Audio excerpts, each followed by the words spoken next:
What up? It's A G, back with another topic, back with another video. So the title of this video is going to be the fallout over Charlie Kirk. So admin notes, thanks again to all the subscribers that subscribe to my channel. I endeavor to keep pushing the videos out to give you leverage to better sales. So let's get into it. So the fallout over Charlie Kirk. So I'm not going to sit here and try to make myself be an expert or claim to be an expert over who Charlie Kirk was or is. And like I said before in another video, I had seen some videos of his, I think within the last, about 2 years. I'm pretty sure it's been about 2 years that I've seen actual videos of his. It hasn't been too many, but he became a familiar face that I saw a lot of times on these certain reels that I would see.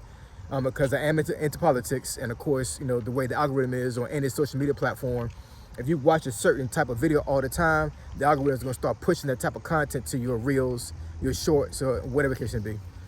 So, yeah, I would say roughly about 2 years ago, I started seeing him actually populate on my feeds, on my reels.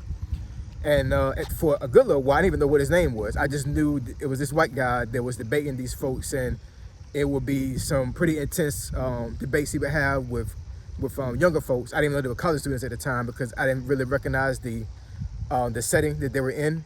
And then after a while, I did some more research. I was like, okay, he's kind of like a debater that goes to colleges and talk to young folks about certain political views and religious views and things of that nature, right?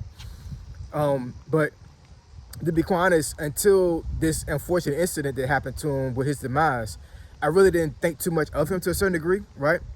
But it seemed like folks are becoming an expert on this guy, right? Because he's become somewhat of a political icon, you know, to a certain degree. And, you know, he's not even into politics. I mean, yes, he was on the campaign trail with now President Trump, but he's not a politician. He's just a person that goes around, he debates topics with folks, right? And he had a podcast.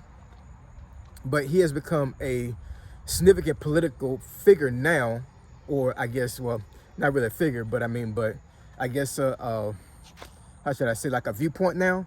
Like folks are really like doing research as to who he was and what he represented. And a lot of folks have a lot of say-so in what they think he was and what they think his mission was, right? And, you know, like I said, I'm not going to sit here and say that I'm an expert on who he was as a person. But, you know, at the end of the day, you know, I did have some insight on what he was doing during the time I saw him during these 2 years. And there were a couple of reels that I saw where, yeah, it was some stuff he said. I was like, yo, you know, and me growing up in the projects and actually having this bias when it comes to like how white folks treated us when I was growing up, you know what I'm saying? I hate to admit it, you know, at certain points in my life, I can honestly say that I did not like white people at one point because of how I was treated, right? And over time, especially once I put this uniform on and was in the Army, you know, my viewpoints on just all races changed. And fortunately, it changed with white folks as well. So now, I don't consider myself a racist. And at one point in my life, I think I was a racist because of the things that I grew up with and the things that I saw and how my family talked about white folks or whatever. And, you know, I tell my kids this all the time, you know what I'm saying? Prejudice and racism is taught. You're not born that way, right? And my environment fostered that type of thinking. So, of course, once I became an adult, I had to change the way I thought about folks. I had to change the way I thought about certain races, certain ethnic groups, certain people, and how they moved in certain spaces. And like I said, the military really exposed a lot of those falsehoods that I had about people and those false perceptions. So I'm really thankful of that. But at the end of the day, there are a lot of folks out there that have not had that experience, and they still have a perceived conception as to how folks are supposed to be. And it's unfortunate, you know what I'm saying, because until you actually you know, talk to somebody and you really get to know that person, and you don't have any like preconceptions of who you think they're going to be, then you're always going to have this thought in your mind like, oh, he's a white person, so he or she must act this way, they must think this way. And I think that's one of the things that is really skewing, I think, Charlie Kirk's legacy when it comes to who he was as a person. And I mean, and some preconceptions that folks have of him may be true. You never know. You know what I'm saying? Like, and then the day we can't debate him anymore. You know what I'm saying? He's gone now, unfortunately, because somebody had a different viewpoint of what he had, and they decided to take him out. But there's some serious fallout when it comes to this, because like I said, this has really become a political issue now. And I don't think that it's supposed to have been that way. I think it's supposed to be one of those situations where, you know, this is a person that was not really in politics, but, you know, but he, you know, he talked about politics, but he wasn't a politician, if that makes any sense, right? So it should have been one of these cases where, you know, as a person that had a viewpoint on certain topics that folks didn't agree with, but at the end of the day, it was his perception, it was his views, right? It's freedom of speech, you know? And it should have been one of these situations where, you know, we mourned somebody being deleted in front of hundreds of people that was in that crowd, deleted in front of his wife, in front of his kids, right, in a very vicious way.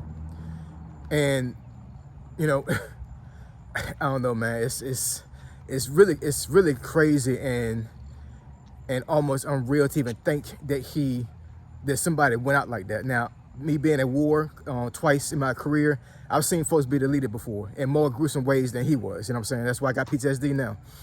So when I saw the clip, it did bring some memories back, but it wasn't as gruesome as what I've seen before.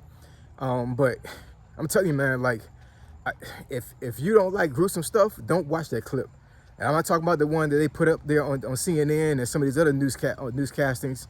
I'm talking about the unedited version, the one where they actually show the bullet going to his neck and he's spewing blood out. Like, yeah, if you don't like gruesome stuff, don't watch that joint, man. It's terrible. I think that's the first time I actually seen a civilian be like deleted like that. You know what I'm saying? It's not a pretty sight at all. It is extremely gruesome.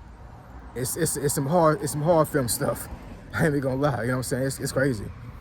So yeah, the fallout is real, man. You know what I'm saying? I think a lot of folks are really becoming a little bit too invested in this situation.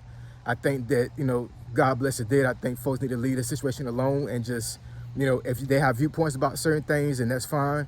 But this huge fallout when it comes to, you know, how he was as a person, and then, like, you know, folks, you know, going to bat for him for whatever reason. Not to say that they're wrong in doing that. I'm just saying, like, I think people are using this thing as a, I don't know, as a stepping stone to more crazy rhetoric and more hatred, and it's not a good look at all. It's actually pretty sad. You know what I'm saying? So I hope that that this thing doesn't get out of hand. I hope that this doesn't divide the country more than what it is right now, because we've been divided for a while now. We really have, and it's a very sad situation. I'm pretty sure that, you know, that if he was alive right now and actually was looking around as far as like how things have happened after his demise, I think he would be very disappointed.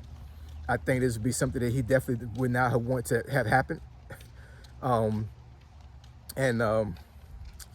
Yeah, man, the fallout is real. You know what I'm saying? So all I can say is just make sure that hold on, y'all. Ava, come this way, boo boo. We're going back this way. Sorry, I'm walking my daughter. Yeah, go in front. Go in front with Eva. Go ahead, girl.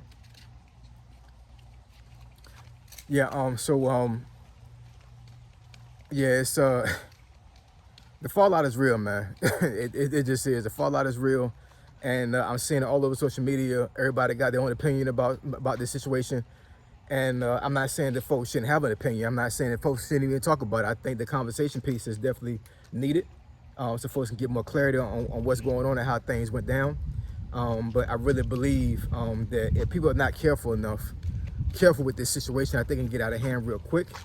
I think that that folks will actually start having more viewpoints on the negative side and the positive side. And there's nothing positive about him being deleted at all. You know what I'm saying? That's definitely not what I'm trying to say. What I'm trying to say is that, you know, in every tragedy, there's always some good that can be pulled out of it, right? A learning point, a talking point that can be done in order for folks to have a better understanding about how things went down, how things happened, and to do better. And to be able to live life a little bit better, and to live life a little bit more stoic, and, you know, and live life more fuller than what you were before. You know what I'm saying? Like like I said, in any tragedy, you can always pull some good out of it. That's real. You know what I'm saying? It's in the Bible. Read your Bible. You understand what I'm talking about. But anyways, I appreciate y'all. I love y'all. And I'll catch y'all in the next video. Say so, G. Signing out. I'm gone.